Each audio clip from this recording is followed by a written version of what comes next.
Hey, Canucks fans, welcome to the Line Change.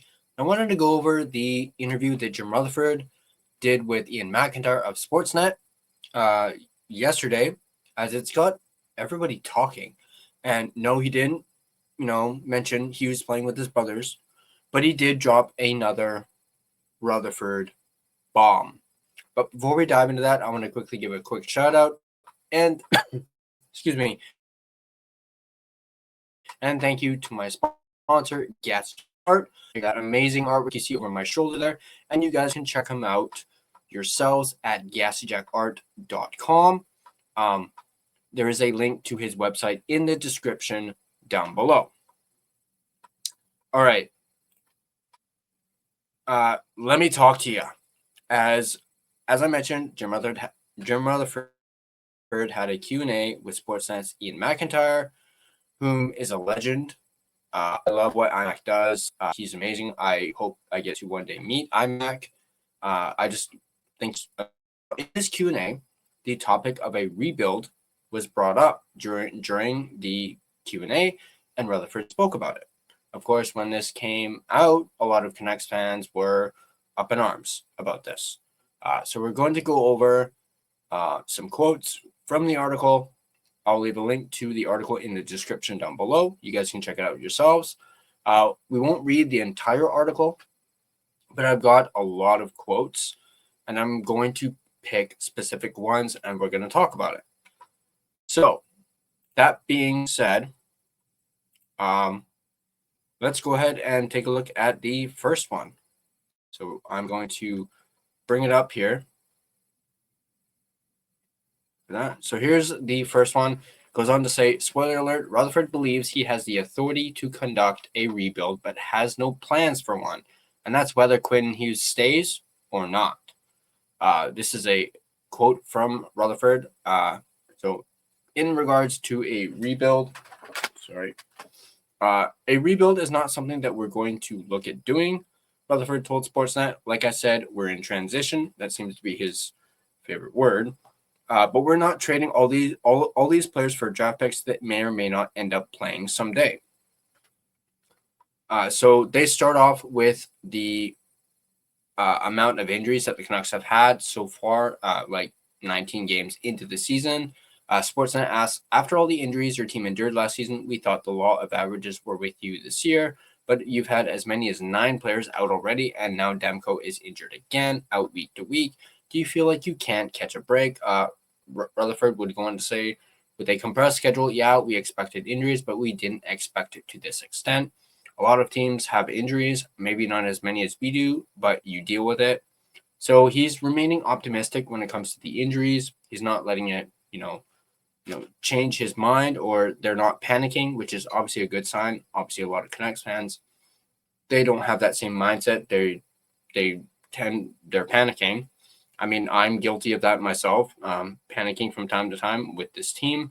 But it seems like Rutherford has a level head with it. He's not worried. He's not panicking, at least not yet. The Sportsnet would go on to say the injury crisis accelerated when centers Filip Chytil and Teddy Blueger went down the same game in Washington on October 19th. How big of a blow was it to lose Chytil to another concussion just 6 games in? So let's move on to the next one that adds on to this.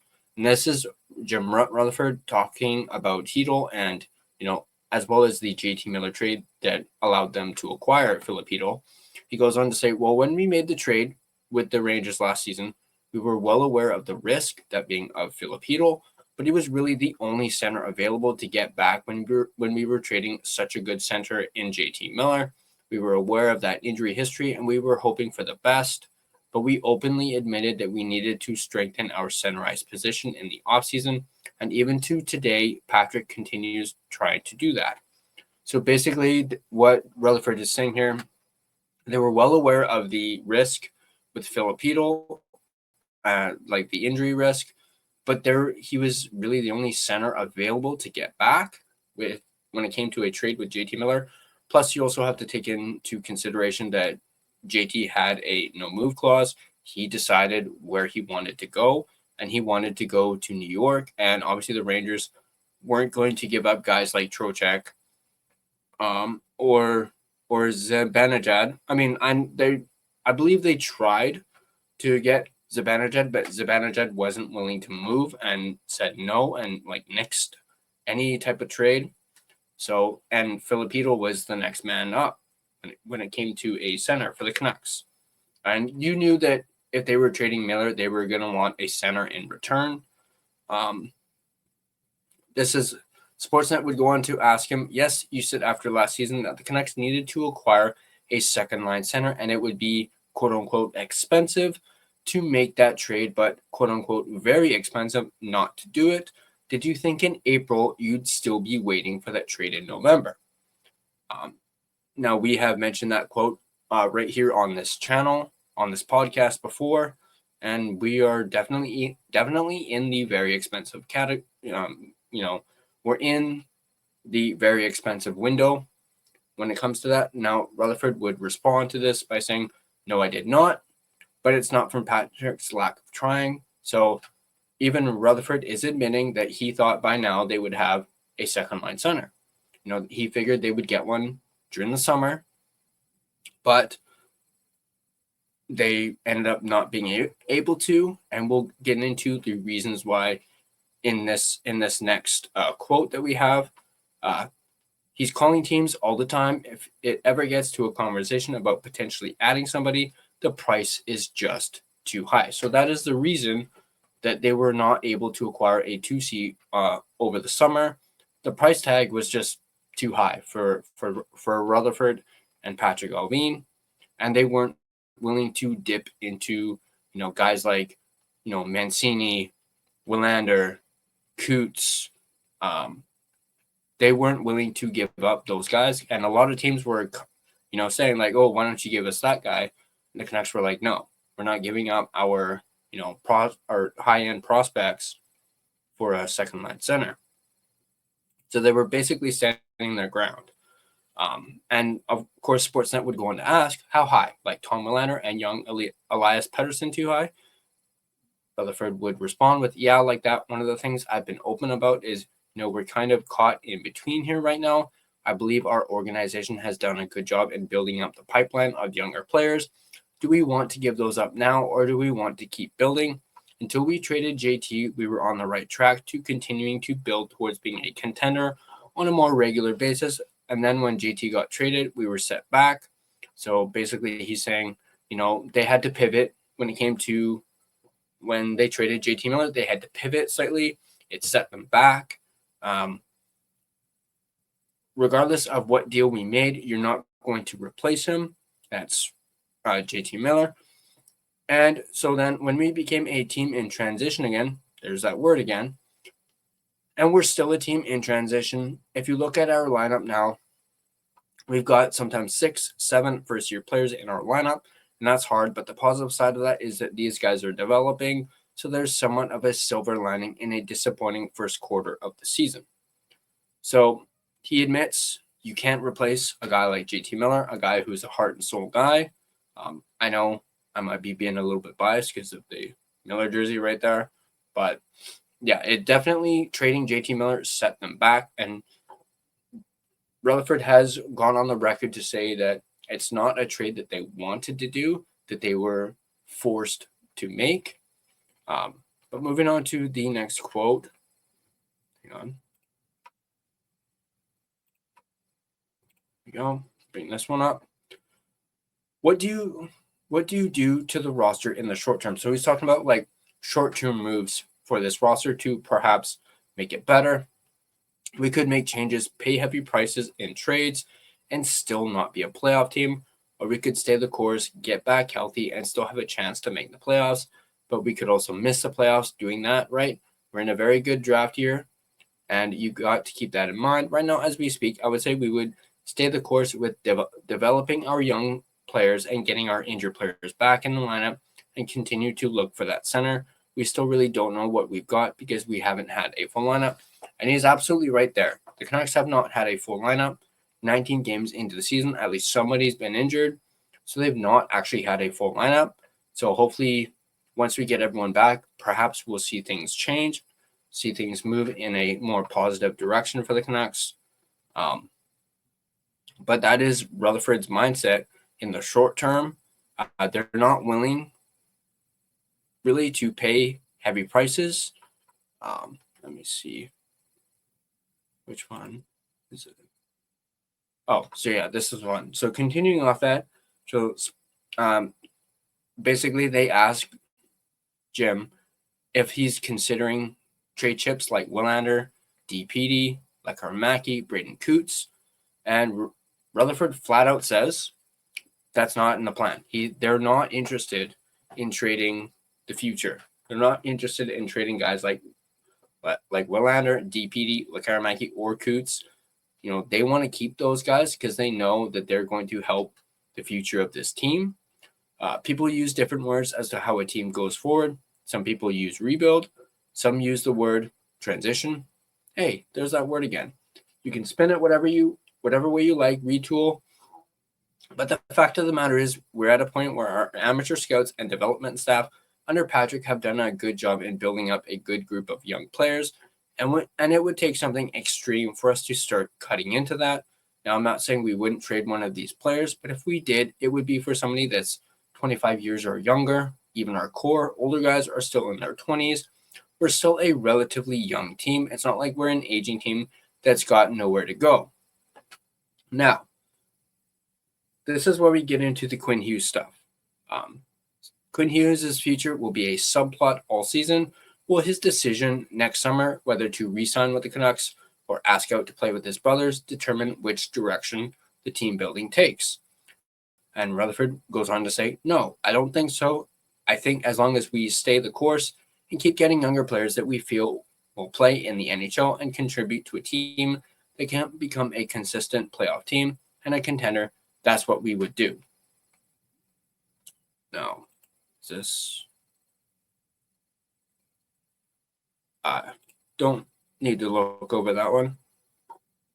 This is the one that I wanted to get to because in this one, he talks about Pius Suter and their negotiations during the summer. Everyone knows Pius Suter ended up walking as a free agent, signing with St. Louis and signing for less money than what he wanted in Vancouver.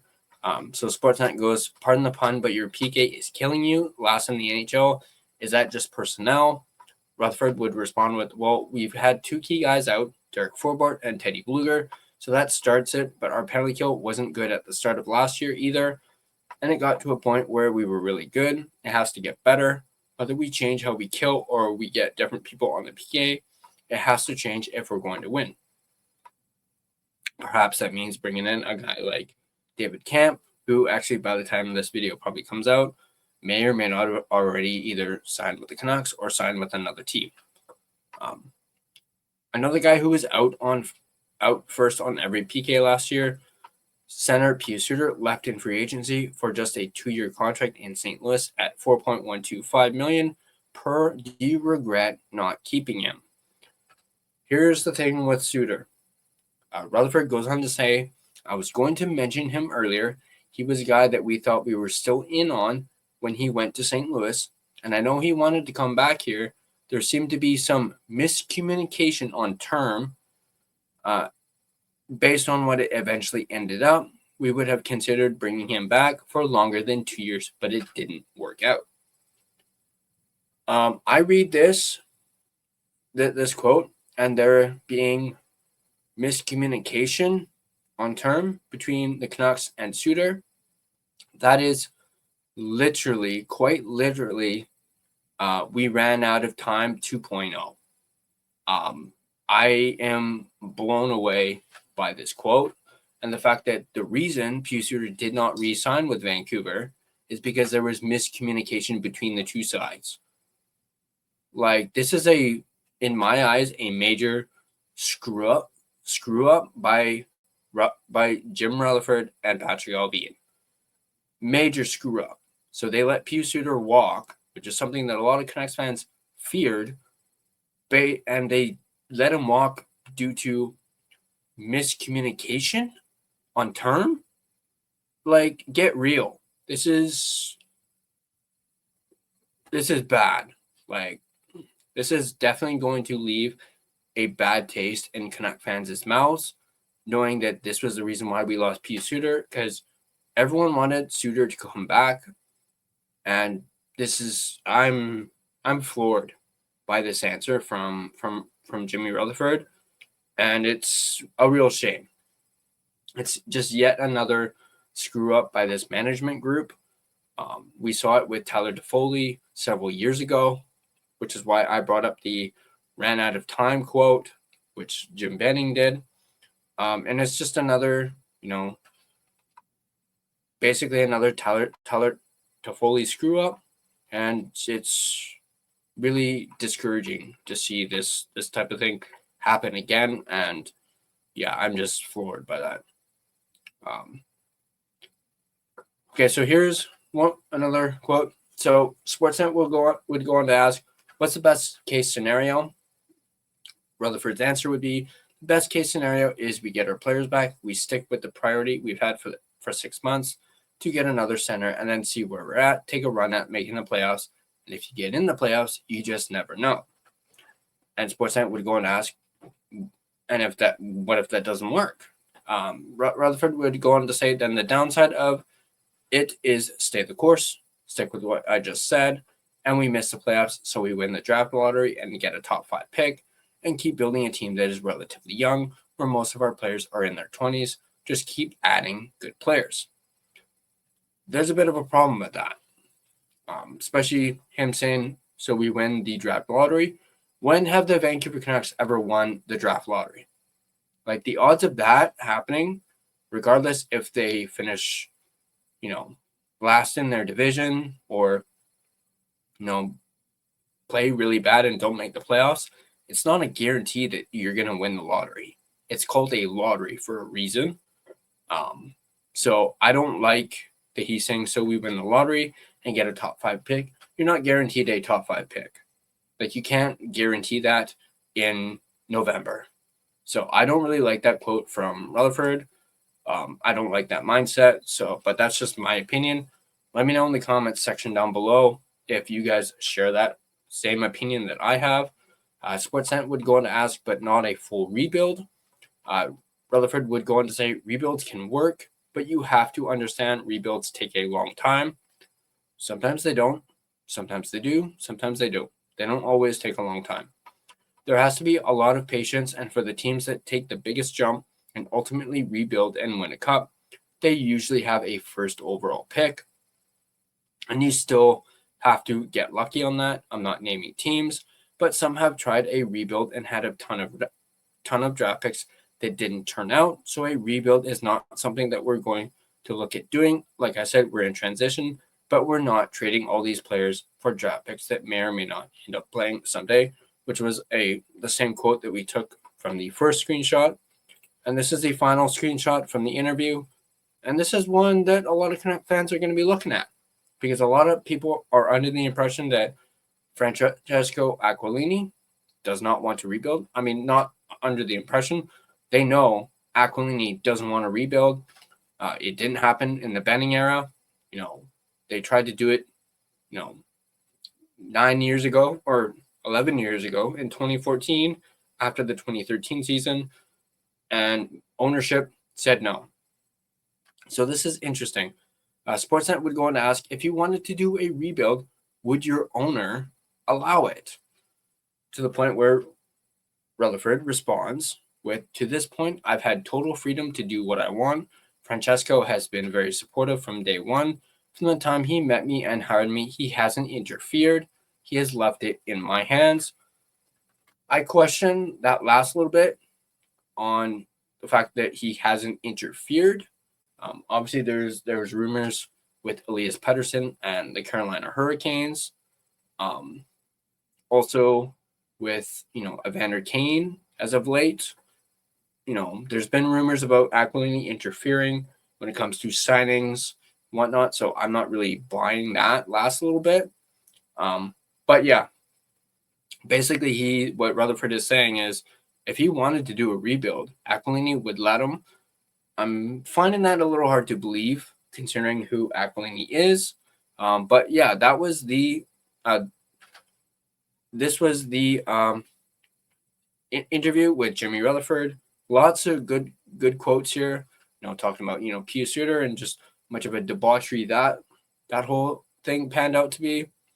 Talked about the JT Miller trade, what he, talks about rebuilding and, the draft lottery. I still am a little surprised that he's even talking about, draft lotteries and getting a top 5 pick when it's not even guaranteed. But a lot of good stuff from Jim Rutherford. Again, he drops another Rutherford bomb on the Vancouver Canucks for the fans to sink their teeth into. But I want to hear from you guys. Let me know in the comment section down below. What do you think about Rutherford's comments? In particular, the rebuilding stuff, the stuff about Pius Suter. Like, does that just grind your gears and frustrate you that they let that happen to Pius Suter when, in an alternate reality, we could have still had Pius Suter and our PK is probably not shit right now. And Pius Suter essentially could have been our 2C for that matter. But let me know in the comment section down below what you guys think. And as always, if you guys like this video, be sure to hit that like button. And if you want, and make sure you smash that subscribe button. Turn on your notifications so you don't miss a single video. And if you can find and interact with us on social media, we're everywhere. Facebook, Instagram, X, TikTok, all the usernames are right there. Feel free to give us a follow on all of our social media platforms. If you prefer an audio version of this podcast, you can find us on both Spotify and Apple Podcasts. On Spotify, feel free to give us a follow, as well as rate and review us. This is, of course, greatly appreciated. And it really helps out the podcast, in particular on both Spotify and Apple Podcasts. But that's going to do it for me. As always, let's go Canucks. And I'll see you guys in the next video.